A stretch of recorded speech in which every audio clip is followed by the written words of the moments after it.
Hi friends, இன்றைக்கி நம்ம முருங்கைக்காய் பொரிச்ச குழம்பு செய்ய போகிறோம். இப்போ வாங்க, நான் பருப்பை நல்லா வேக வச்சு எடுத்துருக்கேன். முருங்கைக்காய் இருக்குது, கடுகு சீரகம் எடுத்து வச்சுருக்கேன், தக்காளி வெங்காயம் பூண்டு பச்சை மிளகாய் கருவேப்பிலை எடுத்து வச்சுருக்கேன், புளி கரைச்சி வச்சுருக்கேன். இப்போ வாங்க ஃப்ரெண்ட்ஸ், எண்ணெய் ஊற்றி கடுகு எல்லாம் போட்டு வதக்கலாம்.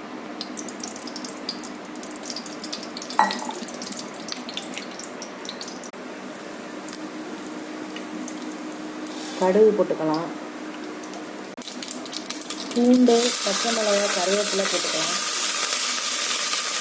தக்காளி போட்டுக்கலாம்,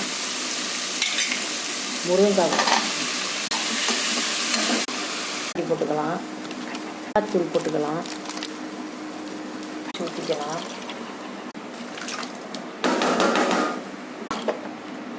வாங்க குழம்பு